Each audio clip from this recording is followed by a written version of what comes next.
Innal hamdalillah nahmaduhu wa nasta'inuhu wa nastaghfiruh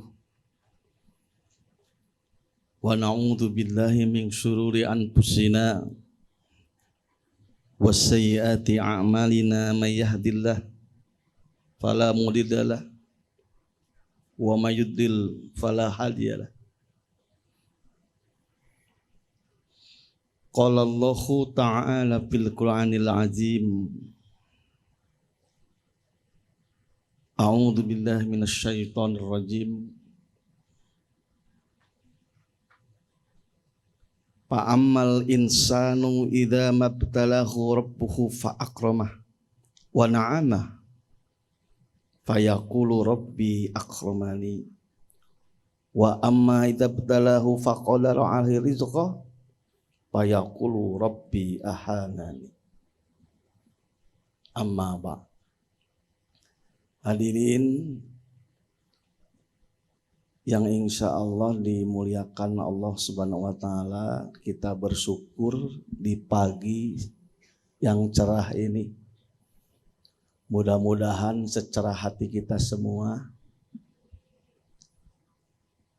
Saya sangat senang bisa silaturahim, apalagi di depan ibu-ibu Pak ya, sangat berwarna ibu-ibu mah. Pemuda-pemudi otonom Persis yang saya banggakan, tidak pernah bosan kita untuk selalu silatul ilmi, silaturahim. Mudah-mudahan ini jadi wasilah buat kita semua untuk mendapatkan keberkahan hidup.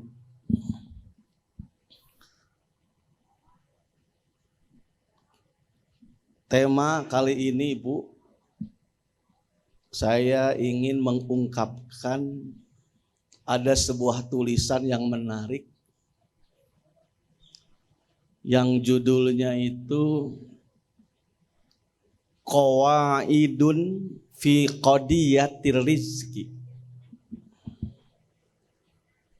Qawaid, kaidah-kaidah, aturan-aturan, prinsip-prinsip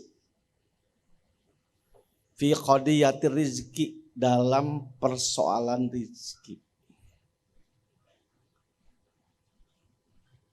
Saya tidak pernah bosan untuk mengkaji persoalan muamalah, karena bagian dari dinul Islam itu selain akidah, selain bicara tentang ibadah, akhlak juga tidak kalah pentingnya. Umat Islam harus mengetahui aturan syariah, ajaran pedoman dalam urusan muamalah. Minggu kemarin, Bu, pas tanggal 17 kebetulan saya dijadwal di Piadek Jihad. Saya menjelaskan tentang sumber pangkal kebahagiaan manusia hamba Allah. Berdasarkan penelusuran terhadap Al-Quran, sumber kebahagiaan manusia itu tergantung 3 hal. Ini sekilas saja, karena ada kaitan dengan masalah rezeki. Yang pertama, hamba itu berinteraksi, mensikapi terhadap dirinya. Jadi sumber bahagia itu tergantung manusia itu berdamai dengan dirinya. Ketika dirinya menghadapi kenyataan, pilihan, takdir, nasib, maka Al-Quran mendorong hamba-hambanya, dia harus bisa memanage, ya, harus bisa mengatur jiwanya, memanage nafsunya agar menerima yang menimpa kepada dirinya. Dan yang harus dikembangkan adalah 2 sikap, yaitu syukur dan sabar. Jadi kalau dua sikap ini dikembangkan oleh kita, insya Allah sumber bahagia itu sudah ada dalam diri ibu. Karena ibu sudah bisa mensikapi dengan dirinya sendiri. Karena banyak masalah dan melahirkan ketidakbahagiaan karena tidak bisa berdamai mengelola nafsunya sendiri. Yang kedua, sumber bahagia itu tergantung relasi dia, hubungan dia dengan Allah. Disebut dengan relasi spiritual. Bagaimanapun seorang hamba tetap dia akan merindukan, mengakui bahwa di luar dirinya ada zat yang maha kuat, maha kaya, maha segala-galanya. Walaupun dia mengaku ateis, tidak mau bertuhan, tetap seateis manusia. Ketika di dalam kesulitan, dia selalu memanggil, ya Tuhan, ya Tuhan. Tidak bisa dipungkiri. Maka ketika seseorang bisa setiap waktunya berhubungan baik dengan Allah, lewat apa? Lewat zikir, lewat sikap tawakal. Zikir terkait dengan ibadah, karena semua ibadah mengandung zikir. Haji kita, saum kita, sholat kita itu mengandung zikir. Yang kedua, dalam urusan muamalah, maka dikembangkan adalah sikap tawakal agar kita bersandar kepada Allah. Orang-orang tawakal tidak akan pernah kecewa dan putus asa. Karena dia selain ikhtiar usaha, karena dia percaya bahwa keputusan, ketentuan Allah itu lebih baik, lebih maslahat baginya. Nah, yang ketiga, sumber bahagia itu sejauh mana hubungan dia dengan sesama, dengan manusia. Nah, maka sikap yang harus dikembangkan bagaimana? Bukan zikir, bukan tawakal. Urusan kita dengan sesama manusia yang harus dikembangkan apa? Yang pertama, sikap mahabbah, saling mencintai. Ya, harus saling jatuh cinta antara ayah dengan anak, suami dan istri, menantu mertua, mencintai tetangganya, mencintai saudara seagamanya, apalagi mencintai sesama warga negara Indonesia. Walaupun kita beda agama, kita harus mencintai juga sebagai anak bangsa. Jadi harus dikembangkan.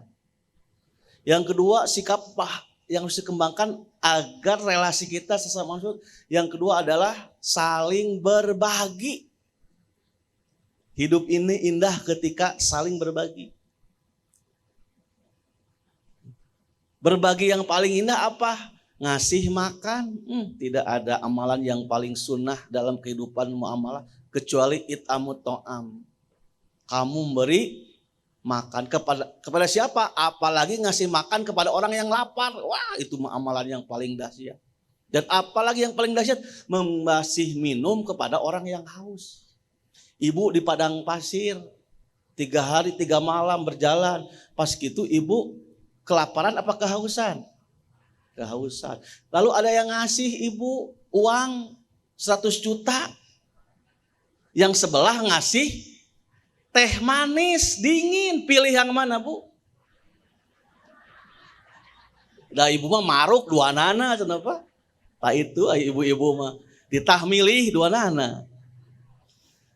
Makanya di Madinah, di Mekah, orang-orang sana itu suka ngasih minum. Karena sedekah yang terbaik adalah ngasih minum. Ya, jangan lupa TGM, Bu, minumnya ya.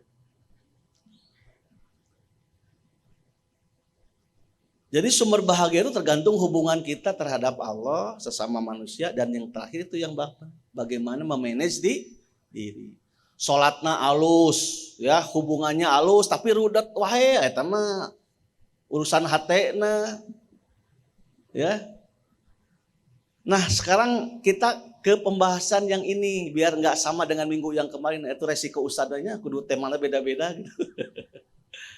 Nah, sekarang temanya ini, Bu. Kalau tadi 3 sumber kebahagiaan, boleh disimak di YouTube ya. Nah, saya baca tulisan seorang ulama dalam artikelnya itu qawaidun fi qadiyati rizki, kaidah dalam urusan rizki. Yang pertama, kaidah yang pertama, Bu. Ini kaidah itu sebagai pegangan aturan. Ya. Inna kurhal fakri wa hubbal gina amroni fitriyani. Itu kaidah yang pertama kata beliau. Inna kurhal fakri. Sesungguhnya. Kurha itu karihayak rohu, benci, tidak senang. Sesungguhnya. Manusia itu tidak senang. Al-fakri. Kepada kepakiran. Sekali lagi, Bu, ini kaidah, Bu. Sesungguhnya manusia itu tidak senang hidup dalam keadaan fakir.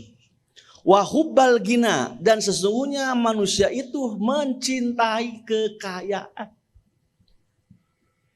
Amroni fitriyani, dua hal ini adalah fitrah, naluri, sunatullah. Jadi Bu, kalau anak-anak ibu ngebet pingin jadi orang kaya, itu mah fitrah. Anu lieur mah budak hayang jadi jalma miskin, eta di luar fitrah. Gitu. Justru wajar manusia itu senangnya hidup dalam kecukupan. Itu wajar, Pak. Jangan dilarang anak bapak pingin sukses sampai ngesbosen di Banjaran seret rezeki cenah dekat Kalimantan. Jika ditu ke Kalimantan. Ngan balik kudu mawa kerupuk ya. Kerupuknya jauh-jauh ke Kalimantan di dia aya kerupuk edun. Jadi kalau anak-anak ibu semangat mencari rezekinya, sangat antusias, itu karakter manusia, naluri. Setiap manusia bangsa manapun tidak senang kalau hidupnya dalam keadaan fakir. Beda fakir dengan miskin, Bu ya. Kalau fakir mah memang tidak punya apa-apa, tidak berdaya, makanya mustahik pertama fakir dulu. Kalau miskin mah dia punya usaha, ada, cuman tidak memenuhi. Sama itu pun mustahik ya. Kalau fakir mah sama sekali tidak punya apa-apa. Pada dasarnya manusia itu tidak senang hidup dalam keadaan kefakiran dan sangat mencintai kekayaan. Ini mah kata penulis ini, ulama ini, itu mah fitrah.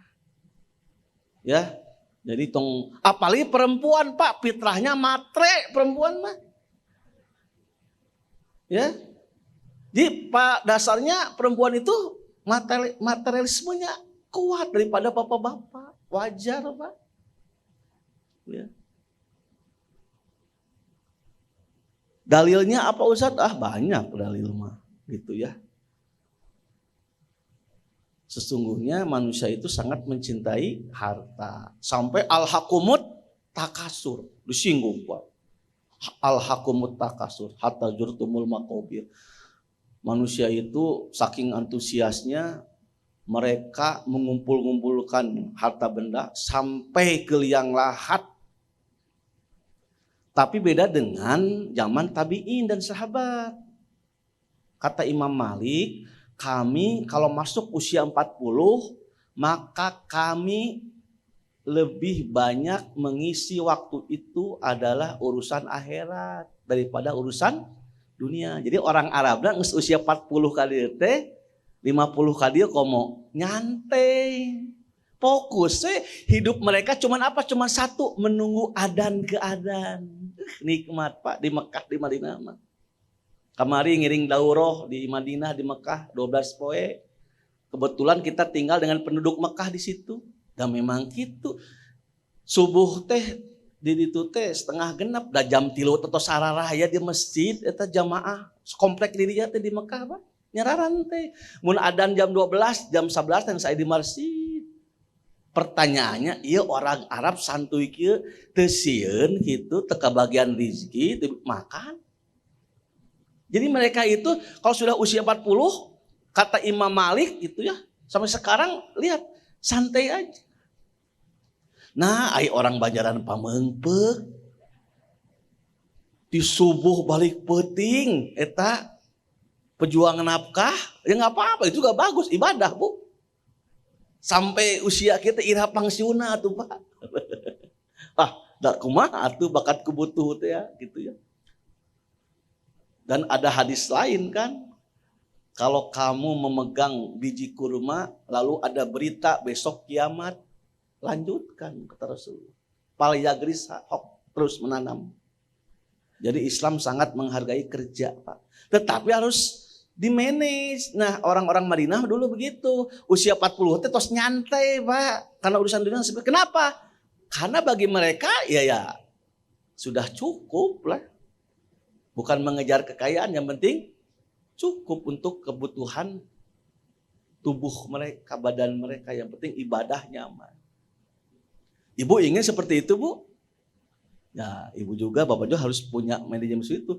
Nah, anak-anak muda hari ini harus di-manage. Bagaimana usia produktifnya itu menghasilkan materi sehingga dia investasi nantinya, proteksi.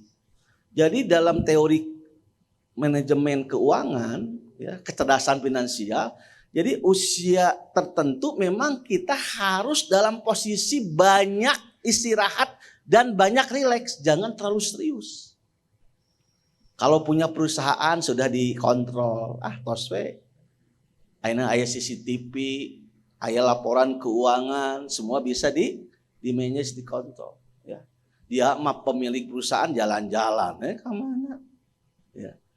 Nah, kalau kita enggak, tradisi para salafus soleh, usia segitu itu sudah mereka fokus akhirat. Hidupnya hanya menunggu sholat ke sholat, bahagia sekali. Jadi sekali lagi, jangan dipersepsikan orang mengejar dunia itu jelek. Itu adalah sesuatu yang sifatnya naluri fitrah. Yang kedua, ini kaidah yang kedua penting. Anallaha ta'ala qad takaffala bi arzakil khalaiq wa domanaha lahum. Artinya sesungguhnya Allah Ta'ala telah menjamin semua rizki makhluknya, dan selain menjamin apa? Menanggung dan menjaminnya. Ditanggung, dijamin. Itu kaidah yang kedua. Cuman masalah rizki itu kata ahli tauhid, ya, arizku minal qadoyal goibah al imaniyah al murad tawfito bil qadar. Kata ahli tauhid, urusan rezeki itu soalnya urusan gaib yang harus diimani karena ini terkait dengan rukun iman yang terakhir. Makanya konsep rezeki itu, mohon maaf, tidak ada di agama yang lain. Di agama lain itu kebanyakan konsep apa? Harta, uang. Rezeki itu konsep tauhid, Pak.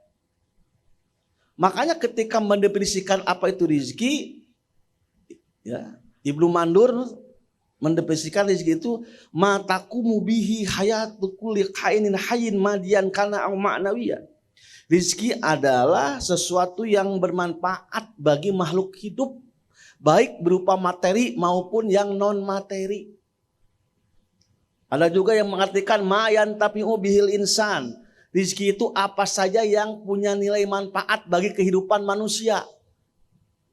Syekh Utsaimin membagi dua, ada rizki fil badni, rizki yang bisa menghidupkan fisik badan manusia. Itulah makanan, itulah minuman, itulah pakaian, itulah kendaraan, itulah tempat tinggal, dan fasilitas hidup, itulah rizki. Harus kita syukuri. Walaupun KPR ibu belum lunas. Walaupun anak ibu masih kontraktor, tetap itu disebut rezeki. Cuman itu masalahnya kepemilikan saja, hak saja. Yang penting ada manfaat rezeki itu. Bisa jadi mohon maaf ada orang gak punya mobil tapi tiap hari naik mobil bagus. Ada gak, Bu? Ayo pemiliknya naik sepeda. Itu ada. Di Jakarta bosnya naik sepeda. Ari pagawena tiap hari naik mobil Mercy, kan aneh, Pak. Kadang-kadang makanya ini persoalan keimanan.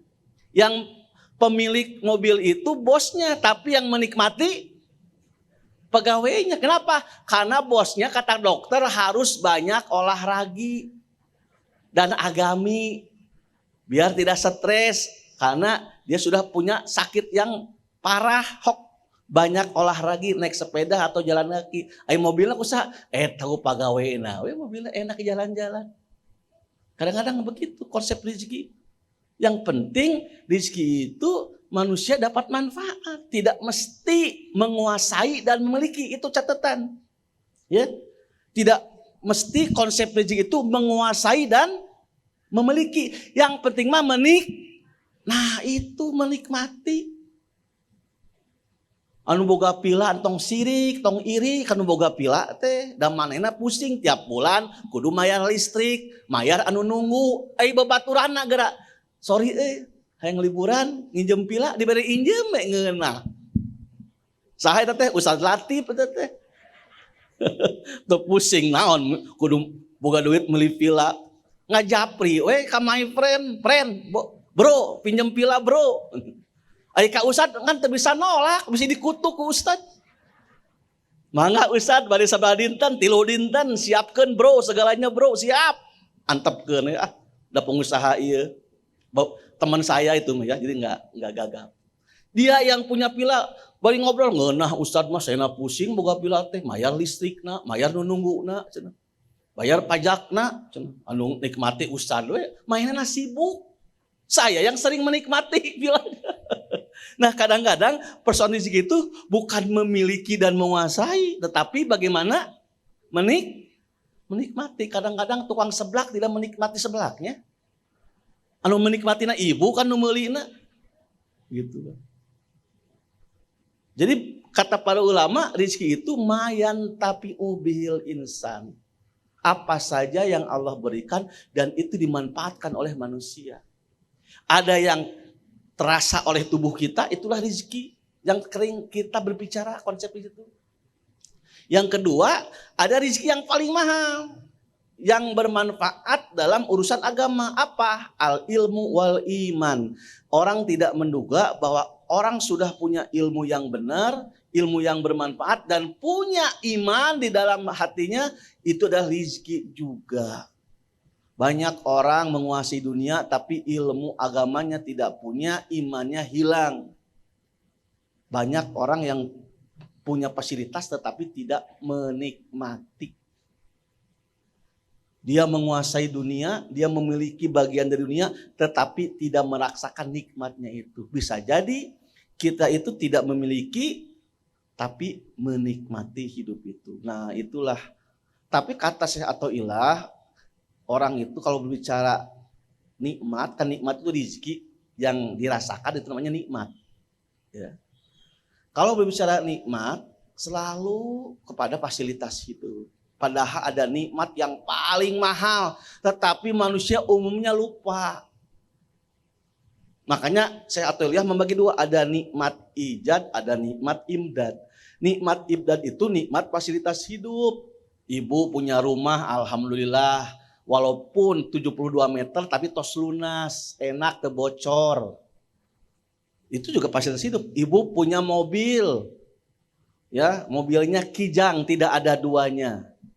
Gitu ya. Walaupun masih mobil kijang tetapi dinikmati.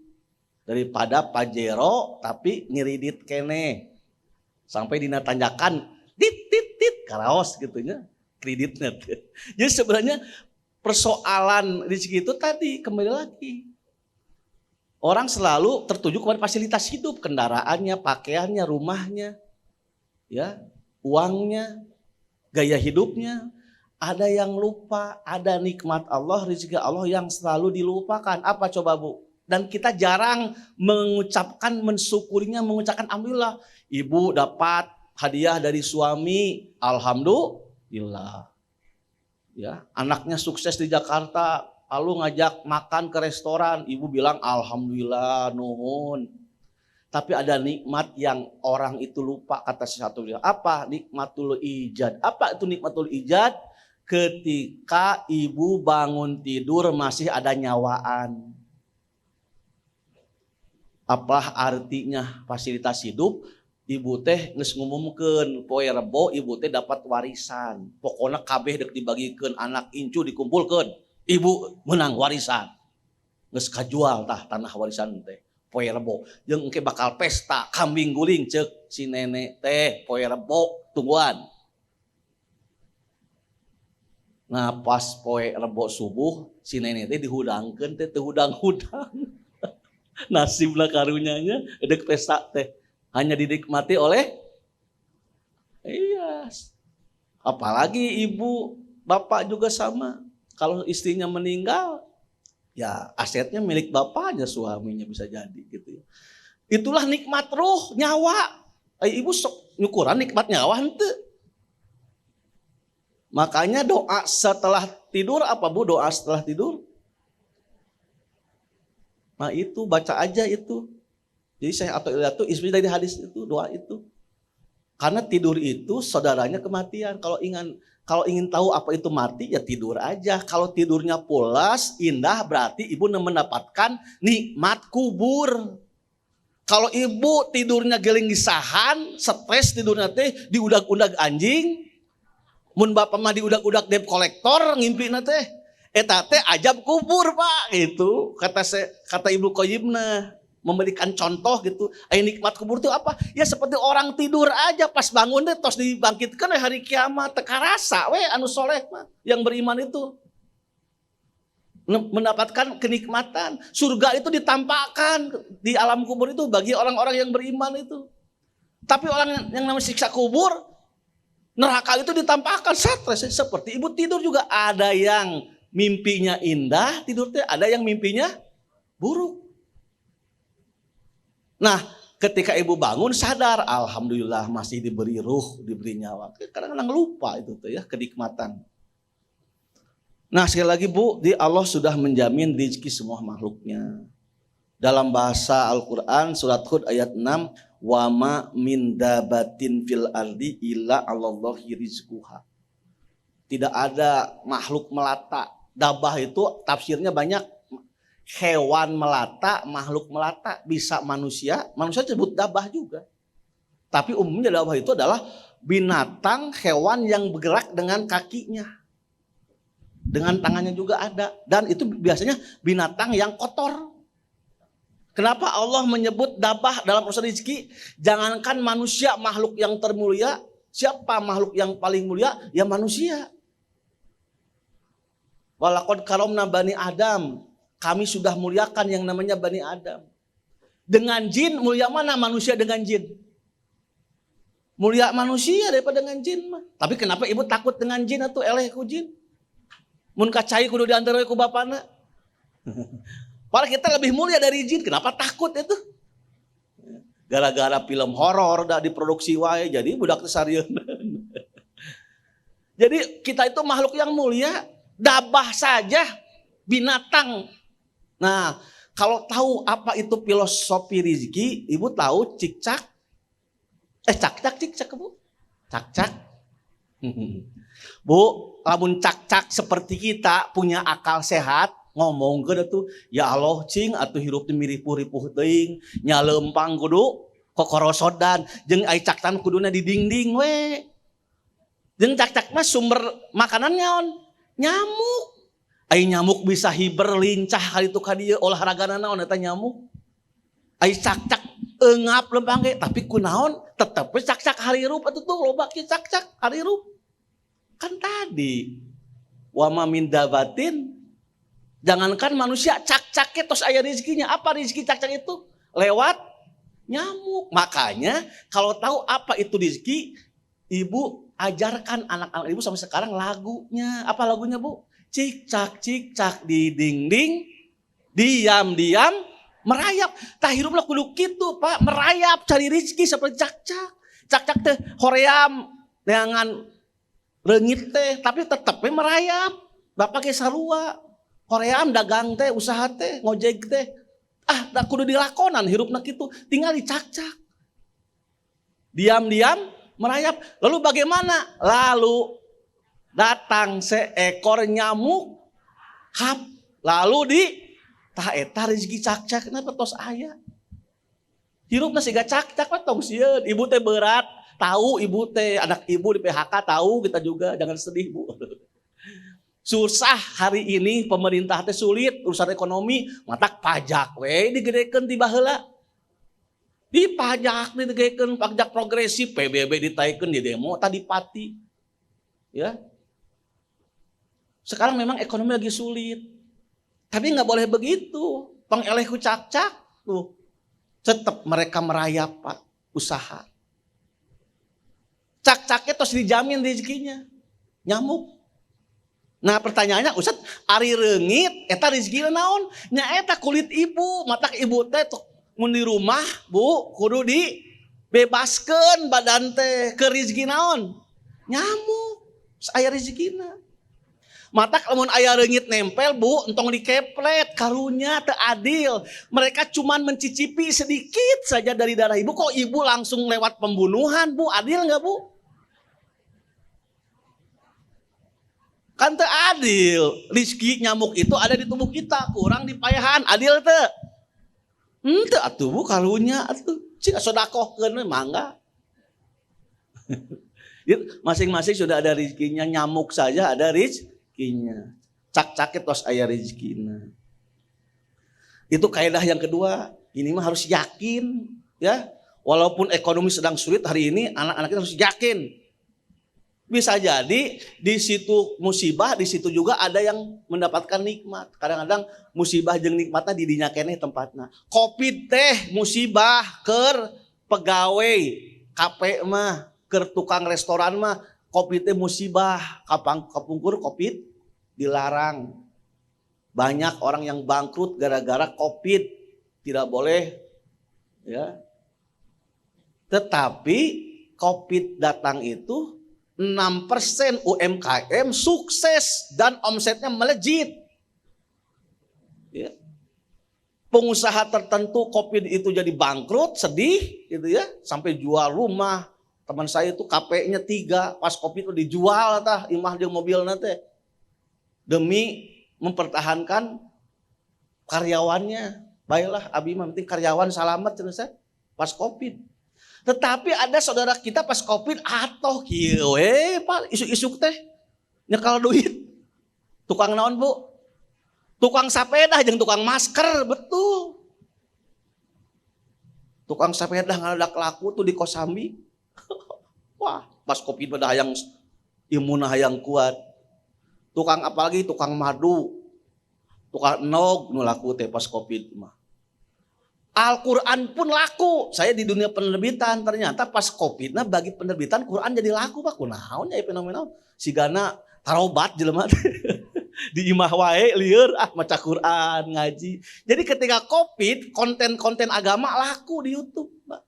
Karena mereka kan nggak boleh keluar tuh. Kadang-kadang musibah jeung nikmatnya di dinya keneh gitu ya. Makanya harus berbagi. Nah, yang ketiga, Bu, kaidah yang ketiga, persoalan rezeki. Al-rizku madmunun wasa'yu madlubun. Itu kaidah yang ketiga. Rizki itu dijamin, ditanggung oleh Allah. Wasa'yu madlubun dan usaha itu dituntut. Jadi jelema bodoh kacida lamun hirupna teh pasrah sumerah mung gawe mung usaha. Di zaman Rasulullah ada seorang pemuda zikir wae ditanya hidup teh kunaon di musola wae perasaan zikir wae. Aya tuang di mana? Abina pamerera ka abdi we cenah. Tong sieun aya kakak cenah. Kata Rasulullah, kalau nggak salah ini riwayatnya sudah diteliti ya. Yang penting pesannya seperti itu. Yang lebih soleh itu bukan kamu, kakak kamu. Ya adik negara zikir we. Ai pas urusan dahar urusanan pamere lanceukna we, boga lanceuk ieu cenah pengusaha beungar. Urang mah kieu we cenah. Kata Rasulullah, yang paling soleh siapa? Kakaknya. Kenapa? Karena dia berusaha dan bisa ibadah maliyah, sodakoh dan sebagainya. Justru yang dikecam itu tadi, pemuda yang tadi di Masjid Wahid itu. Ahmad bin Hambal pernah bercerita, seorang pemuda di masjid saja. Dia makan minumnya hanya mengharapkan sedekah dari jamaah. Dan dia ditanya, kenapa kamu sehat, masih muda tidak mau usaha? Serahkan kepada Allah, tawakal Allah. Apa kata Ahmad bin Hambal? Hadza rajulun jahilun bil ilmi. Soal begitu. Hadza rajulun jahilun, ya lalaki teh bodoh kacida pisan. Ya. Walaupun rezeki dijamin, tetapi tetap usaha itu dituntut. Siti Hajar ingin cari air, Bu, da duluna tukang pompa, tukang sibel. Sampai dari Sopa ke Marwah teh jalan-jalan neangan sumber cai. Sebutnya syai itu jalan eta teh simbol bahwa kalau ingin mendapatkan air bersih harus usaha, tidak hanya menadah air hujan, menggali tanah. Nah, sekarang di sini air pingin bagus, ya harus di jeroan, Pak. Sibel 25 juta lumayan. Air pamese mah gitu kan. Usaha. Ya, untuk minum bayinya Ismail, Siti Hajar sampai lari. Maryam, dia dalam pengasingannya sedih, nyumput, dikucikan oleh masyarakat. Kenapa? Karena melahirkan anak tanpa bapak. Pas dalam pengasingannya bingung, gak ada makanannya. Apakah menadah, ya Allah berikan makanan langsung turun? Enggak. Siti Maryam itu mencari pohon kurma, diendek-endek pohon kurma, diendek-endek ada usaha. Lalu turunlah buah kurma yang sangat bagus. Akhirnya Siti Maryam punya kurma. Usaha dulu, neangan kurma diendek. Siga budak ibu baheula lapar langsung kan terekel naik tangkal jambu nu tatangga. Ngan eta tesopan teh bebeja heula kata tetangga. Nu gaduh jambu, nu gaduh buah halalkeun karunya nya tetangga urang. Sedekah. Gitu ya. Nah itu jadi tetap usaha itu ada. Tawakal itu ada 2 rukun, tidak disebut tawakal, harus menempuh 2 rukun. Yang pertama al-ahdu bil asbab, harus mengikuti hukum sebab akibat. Yang kedua al-i'timad Allah, hatinya bersandar kepada Allah. Ada orang yang bersandar kepada Allah, ngagoler we, rezeki datang sorangan, itu salah. Karena tidak memenuhi rukun yang kedua apa? Al-ahdu bil asbab, tidak ada usaha. Atau sebaliknya, bodoh juga kata Syekh Athaillah, orang yang mengandalkan usaha. Wah, kalau ingin kaya harus usaha. Tapi tidak pernah dia tawakal, berserah diri kepada Allah. Apakah dijamin usahanya sukses? Belum tentu. Makanya ada 5 perkara gaib. Kita tidak boleh memastikan apa? Madza taksibu godan. Seseorang tidak boleh memastikan besok itu akan untung atau rugi. Hanya memprediksi. Makanya ahli bisnis bukan memastikan tapi proyeksi. Kalau cuaca, ramalan cuaca. Kita nggak boleh memastikan. Kok ini berani memastikan? Nggak goler we. Dari Cina kayak datang. Nggak goler we. Usaha. Salah. Cuman kata Syekh Athaillah, ada 2 tipe orang mendapatkan rezeki. Ada yang disebut dengan ahlul asbab. Ada yang 2 ahlul tajrid. Kalau ahlul asbab itu apa? Ada orang yang rezekinya harus gawe. Harus dagang. Harus bekerja. Tapi ada orang yang rezekinya dia bekerja untuk masyarakat. Ngajar, ngaji. Tetapi rezekinya ada. Entong siri kanu kitu. Da etama tergantung nasib dan stylenya. Sehingga terjadilah perdebatan antara Imam Syafi'i dengan gurunya Imam Malik. Naon anu disebut rezeki teh, kata Imam Syafi'i kekeh yang rezeki teh kudu lewat usaha semata-mata. Kata Imam Malik gurunya belum tentu. Dan akhirnya terjadi 2 pendapat ini diakui ketika suatu hari Imam Syafi'i ada petani anggur lagi panen. Hayang anggur. Imam Syafi'i teh. Ka petani teh mang abi hayang anggur, nyahok atuh bantuan heula atuh metikan. Dibantulah Imam Syafi'i bekerja metikan anggur, dibere anggur atoh kan. Tah berarti rezekina kudu aya usaha. Akhirnya dia ingin mendebat gurunya. Imam Malik datang ke guru, guru, tuh kan menang anggur abdi, abdi tadi gawe heula. Ieu mangga kanggo guru, anggurna setengah ewang. Cek Imam Malik teh, abdi ge menang anggur, buktina ieu menang anggur ti hidup. Padahal abdi teu gawe. Tah, aya rezekina nu kitu, Pak. Eta teh rezekina kiai, tong sirik ka kiai teh. Ka ustad teh cenah ngeunah, cenah komo ustad ayeuna mah mibara reunghat, tong sirik, Pak. Beda nasib. Kan ustad mah bukan tidak kerja ngan gawe ngaji, Bu. Ngaji, ngajar. Cuman masyarakatnya tapahum ngerti. Dulu Jamiah PSIS itu kenapa ustadznya hebat-hebat dan fokus? Karena tidak usaha. Cek Ustadz Abdurrahman Kabuplah, mun ustadz apal jalan ke pasar cilaka. Mal bener. Di pasarna teu anggeus da tidak sepenuh hati gawe ngelmuna teu anggeus, mun ngelmu we enggeus berhikmah ke masyarakat dan masyarakat bakal paham yen ustadznya teu boga duit gitu we lah. Yen ustadznya teu boga beas gitu. Dan saya rizkina Bapak tong sirik kanu kitu, orang berhikmah ke masyarakat. Bukan hanya ustadz saja, bisa jadi pelayan masyarakat. Dulu yang namanya khalifah, pemimpin tidak digaji. Kapan sejarahnya pemimpin itu digaji? Ketika Abu Bakar As-Siddiq jadi presiden, masih ke pasar. Umar sebagai menterinya, timnya malu. Dipanggil lah, Kang Abu teh presiden umat Islam, nah masih ke pasar atuh. Saya kan hayang mencari nafkah nu halal. Kan Bapak teh presiden. Cing atuh tongerakeun gitulah bahasa urang mah. Akang teh tos jadi presiden, kamari dibayat ku sadayana. Masih keneh ka pasar. Saya kan butuh nafkah, keneh kieu kan aya baitul mal. Aya harta negara, ambil saja hak akang. Akhirnya dipaksa oleh Umar bin Khattab, Abu Bakar menerima usulan Umar bin Khattab bahwa dia mengambil haknya dari baitul mal untuk ngasih nafkah. Cuma kata dia, saya ambil seperlunya hanya untuk makan minum saya dan anak istri saya. Segitu aja. Tidak mau lebih, tidak mau fasilitas rumah, tidak mau fasilitas mobil. Nah, ayeuna anggota DPR sapoe 3 juta atuh. Eta uang transportnya sampai 3 juta. Di tengah buruh nu gajina 1,5 juta. Komo guru honorerna 800.000 mahi naon 800.000 hari ini. Tapi geuning harirup pusat tak eta rezeki teh. Gaji 800.000 tapi harirup keneh ta guru.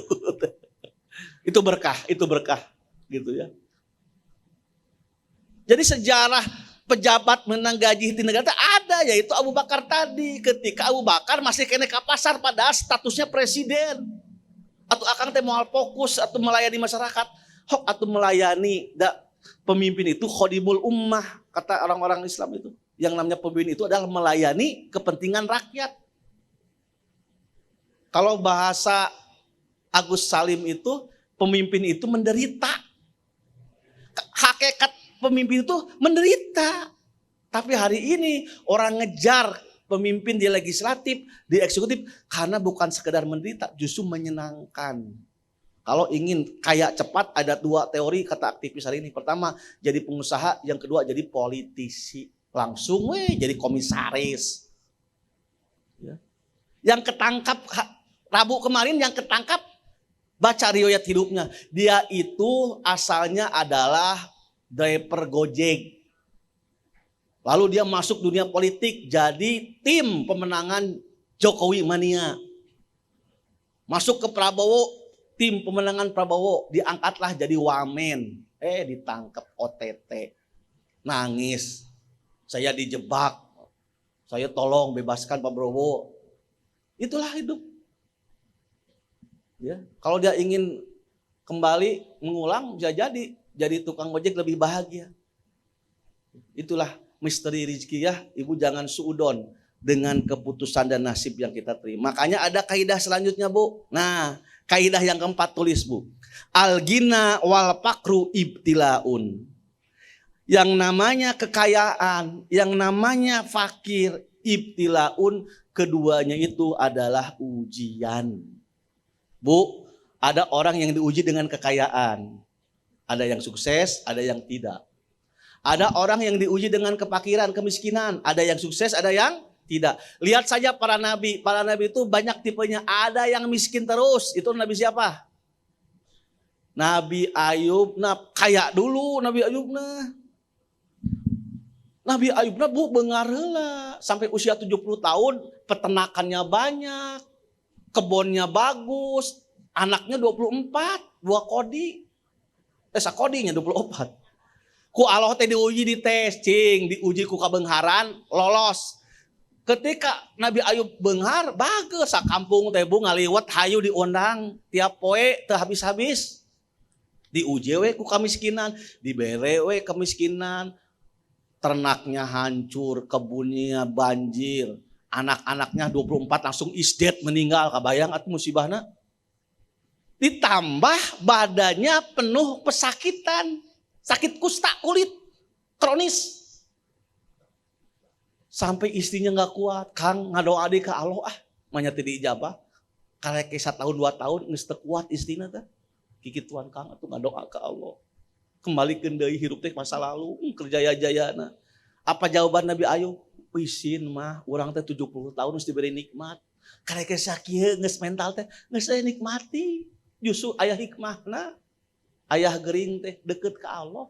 Selama kita masih punya nyawa dan napas, kita harus tetap zikir kepada Allah. Itu Nabi Ayub.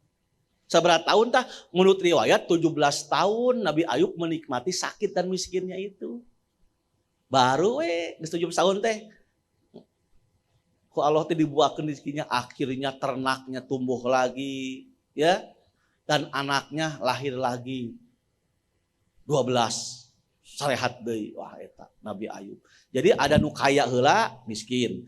Aya oge eta mah konsisten ti orok sampai kolot beunghar. Nabi Sulaiman eta mah tiba heula kahayang anak muda kabeh ayeuna. Sultan ti leutik teh. Eta mah anak Raffi Ahmad sigananya, si Avatar sa eta teh. Wis ngeunah budak teh leutik-leutik. Ya.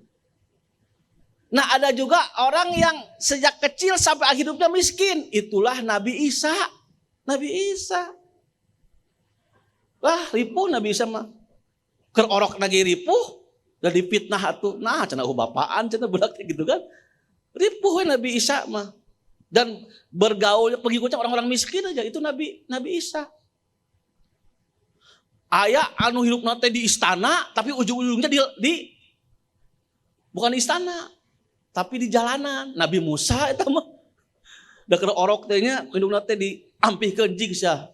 Sugana aya nu ngukut, eta nungkut teh istri Firaun. Tapi akhirnya memberontak ke ayah angkatnya. Itulah Nabi Musa. Nah yang unik itu Nabi Muhammad. Hidup dalam keadaan yatim. Ya. Dia bekerja mengembalakan kambing. Lalu ikut berdagang dengan pamannya. Menitih dari nol. Pernah hidup dalam keadaan prihatin. Tapi tetap berjuang jadi pedagang. Akhirnya usia 20 tahun dia menjadi pedagang yang sukses. Sampai mitranya Siti Khadijah terpincut. Mang Abu eueuh hayang ngobrol. Ai Muhammad teh saha? Alo ce, eueuh aya hate titipnya salam ka Muhammad. Bejakeun ku Mang Abu teh, lo ka dieu aya naon Mang? Eta si eueuh bogoheun ka hidep cenah. Tampi we Mang. Da resep. Alo ge ka eueuh itu mah soleha, beunghar. Kan beda usia, ini 40 tahun. Ya, janda sudah nikah 2 kali. Sementara Nabi Muhammad pemuda usia 20 tahun. Nikah we cinta sejatina. Itu ya. Itu Nabi Muhammad pernah hidup dalam keadaan prihatin, berjuang, pernah jadi kaya raya. Dan ketika Nabi Muhammad dapat SK sebagai Nabi dan Rasul, berubah haluan. Yang asalnya jadi pedagang sukses, beliau fokus berdakwah. 13 tahun di Mekah, 10 tahun di Madinah, beliau fokus berdakwah. Akhirnya uangnya habis, tiap hari beliau sedekah. Dan puncak-puncaknya Nabi Muhammad dalam kehidupan miskin. Jadi Nabi Muhammad itu begini, prihatin dulu, berjuang, menjadi pengusaha besar, hidup sederhana, terakhir dalam keadaan miskin. Apa buktinya Nabi Muhammad miskin? Miskin itu tadi punya aset tapi dia sama memiliki kebutuhan. Akhirnya beliau nganjuk ke orang Yahudi. Dalam hadis Bukhari, pernah Rasulullah untuk membeli makanan keluarganya ngagadekeun baju perangna ke orang Yahudi sampai beliau wafat tidak ketebus. Siapa yang nebus? Menantunya, keponakannya Ali bin Abi Thalib. Ya Rasul terakhir dalam keadaan miskin. Dan Rasul ingin seperti itu. Ya Allah matikan saya dalam keadaan miskin. Terakhir seperti itu Rasul. Padahal Rasulullah mun hayang makanan gampang bu, ngajapri we ka Utsman bin Affan. Tinggal ngobrol ka Umar bin Khattab, apalagi Abdurrahman bin Auf itu triliunan uangnya, tinggal ngomong atuh bebaturan, bro minta duit bro. Tapi kenapa Nabi Muhammad tidak mau? Selama orang punya aset gadekeun we, itulah Nabi Muhammad. Beda jeung urang, gering 2 poe langsung status. Ya. Keripuh 2 minggu langsung. Nabi Muhammad enggak. Ketika ia dalam keadaan miskin, dia tidak mau mengandalkan orang lain. Sehabis-habisan. Itulah Nabi Muhammad. Makanya komplit Nabi Muhammad itu. Pernah kaya, iya. Pernah maju, pengusaha, diakui. Hidup sederhana, iya. Dan terakhir Rasulullah dalam keadaan miskin. Itu Rasulullah.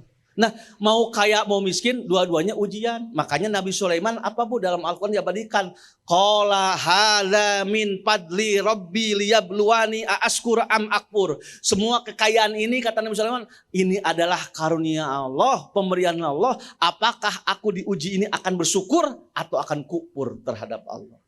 Nah, mudah-mudahan Ustadz mun hoyong pesennya abi teh yang diuji ke Allah teh ku kekayaan. Kunaon bosan miskin wae saatnya tanah tinggal ngadoa we ka Allah. Ya. Cuman tetap ada usaha. Ya. Ibu kalau anak ibu pingin cepat kaya ada 2 teori Bu, tulis Bu. Kalau anak ibu ingin cepat kaya, 1 jadi pengusaha, pebisnis. Kalau jadi pegawai terbatas Bu. Pegawai pemerintah ASN mah terbatas rezekinya. Kalau ingin kaya raya jadi pengusaha. 10 orang kaya di dunia semua tidak ada dari kalangan ustadz. Apalagi pegawai desa nggak ada. Guru nggak ada. Semua adalah pengusaha. Jadi kalau anak ibu ingin kaya cepat, hebat, jadilah pengusaha. Yang kedua teori yang paling bagus Bu. Ibu punya anak kawin dengan anak orang kaya itu sajalah. Biar cepat. Pilih nu mana? Jadi pengusaha, kawin jeung jelema beunghar. Duana. Jadi tetap Bu, mau kaya miskin ujian ya. Bisa jadi ibu lulus dengan kemiskinan, bisa jadi. Di jelema beunghara ibu teh legeg. Kan dina Quran, ada hamba Allah ketika diberi rezeki yang luas, lah bagao.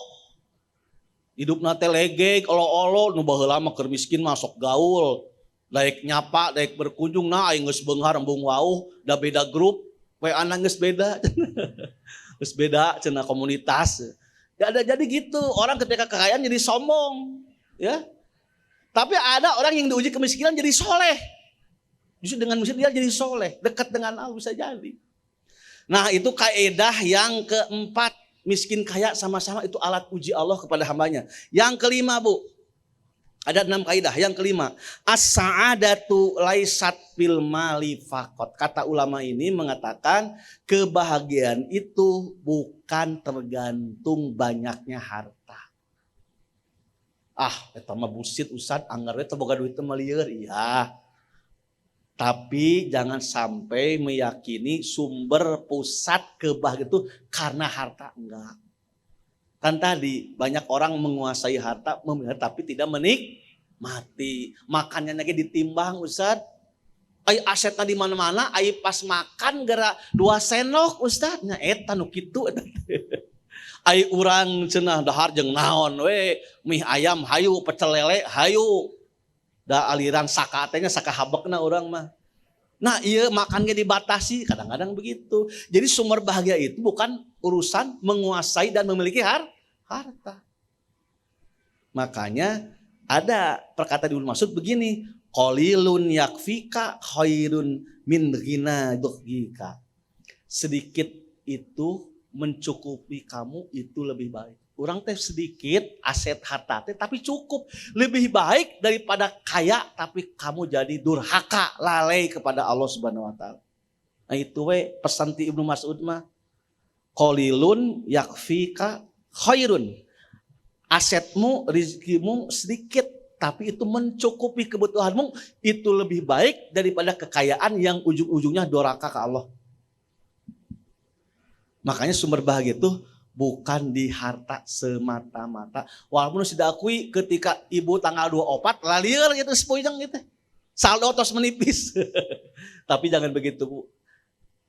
Ada kebahagiaan lain. Jangan mengandalkan urusan harta. Tadi ibu punya teman-teman yang baik, itu pun rezeki dari Allah. Ibu punya tetangga yang baik, rezeki. Kita hidup berjamaah itu rezeki.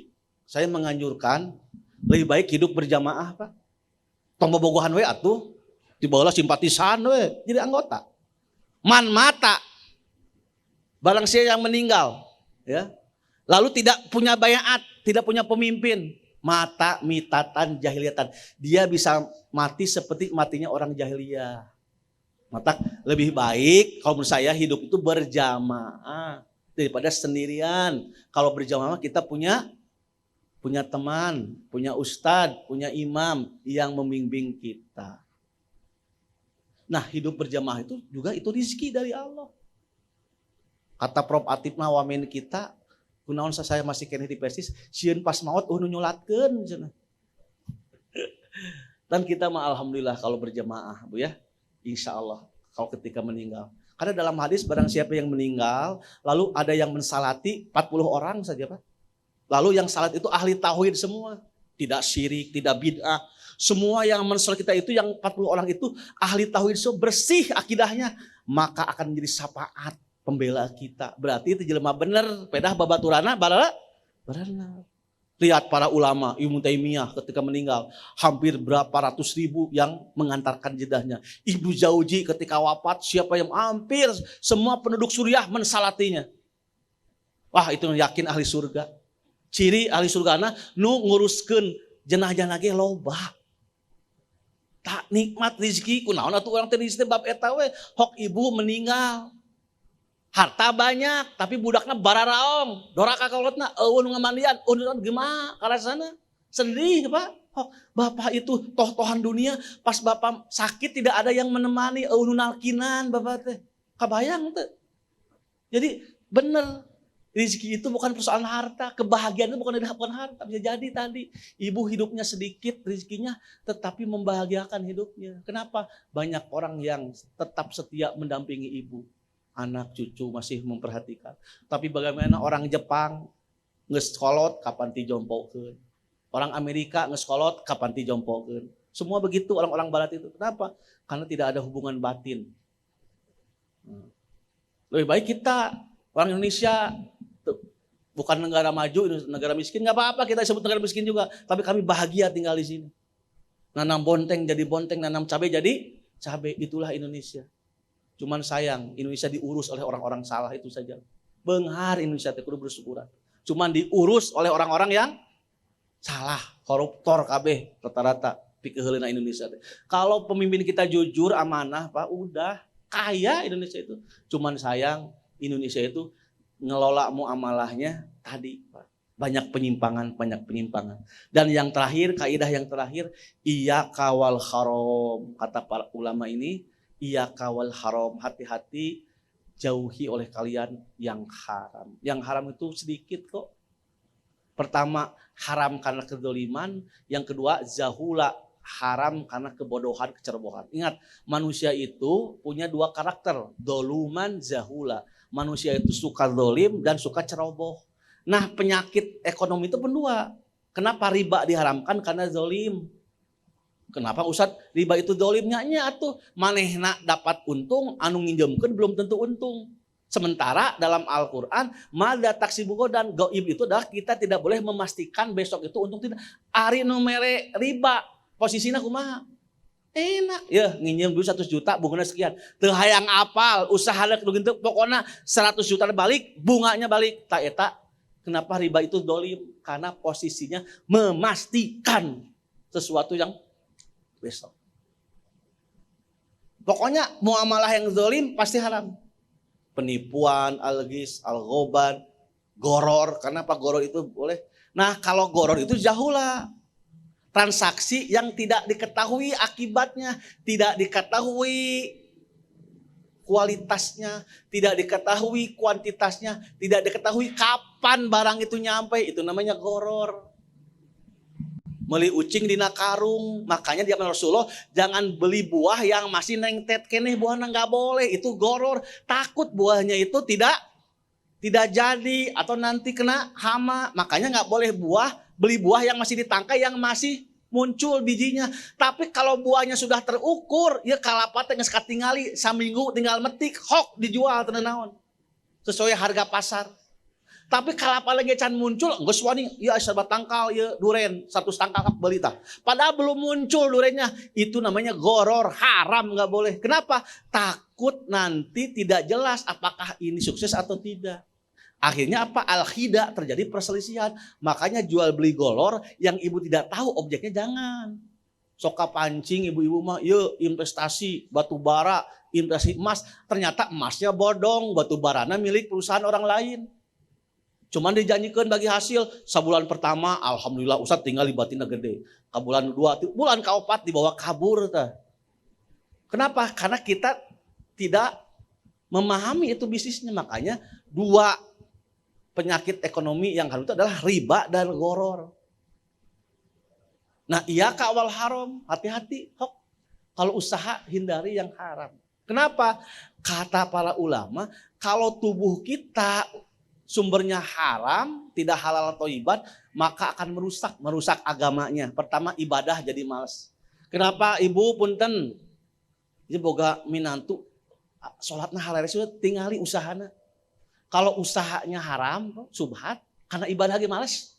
Yang kedua apa? Ngerusak akhlak. Lihat anak-anak kita, tong ngeritik budak teh ngomong kasar, unjang anjing, goblok Ustaz. Bilih asupannya itu dari kita yang subhat, haram, hasil nipu, hasil ngagosob, mengambil hak orang lain. Itu dampak agamanya hancur, karakternya juga rusak. Kata Imam Ahmad bin Hanbal, seseorang tidak akan bisa ibadah dengan nyaman, ilmunya bisa diterima, ilmu yang manfaat itu, kalau masih ada dalam darahnya, alirannya itu adalah dari unsur yang haram. Makanya Abu Bakar teliti, pas dikasih makanan, ya langsung dimakan. Dah tuh dah ngasih budakna, cek budakna teh, wahai ayah, ini makanan bukan dari saya. Dari mana atuh? Dari tetangga. Alah, ternyata tetangganya teh usahana teh kitu. Tukang ngaramal, dukun, langsung diutahkeun Abu Bakar teh. Sampai gitunya kasih dah bisa. Diutahkeun deui ya. Sieun. Sampai begitu.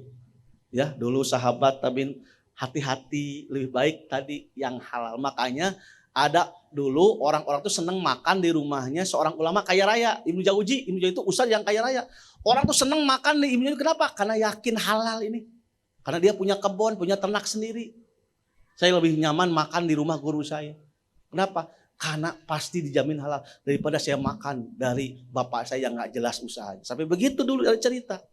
Iya kawal haram, bisa jadi rusaknya akhlak perilaku umat hari ini. Banyak orang pinter, profesor, doktor, tapi masih kena korupsi, masih kena jahat. Bisa jadi tadi mereka memakan uang haram. Nah ini kaidah penting, lebih baik sedikit tapi halalan thayyiban. Kenapa? Karena itu bisa membangkitkan tubuh kita bergerak ibadah jadi enteng, moal aya karudet, bahagia. Kenapa? Karena asupan, karena darah kita itu kalau dari unsur yang haram, Bu, mampet, rusak. Anak-anak kita juga jadi ngalawan mereka kolotna, ujian eta teh bilih. Kata para ulama, kalau anak-anak kita gitu ya, daroraka bararaong yang tidak wajar gitu ya, bilih asupan untuk anak-anak itu dari ada unsur yang subhat dan haram. Nah itu saja Bu, 6 kaidah, jangan khawatir urusan rezeki. Semua ujian dari Allah. Allah memberikan rezekinya, yang penting mah siga cak-cak punya, diam-diam tapi merayap, tetap ada usaha. Insya Allah Allah akan memberikan keluasan rezeki kepada kita semua. Rabbana dzalamna anfusana wa in lam taghfir lana wa tarhamna lanakunanna minal khasirin. Rabbana atina fid dunya hasanah wa fil akhirati hasanah wa qina adzabannar. Aqulu qouli hadza wa astaghfirullaha li wa lakum. Assalamualaikum warahmatullahi wabarakatuh.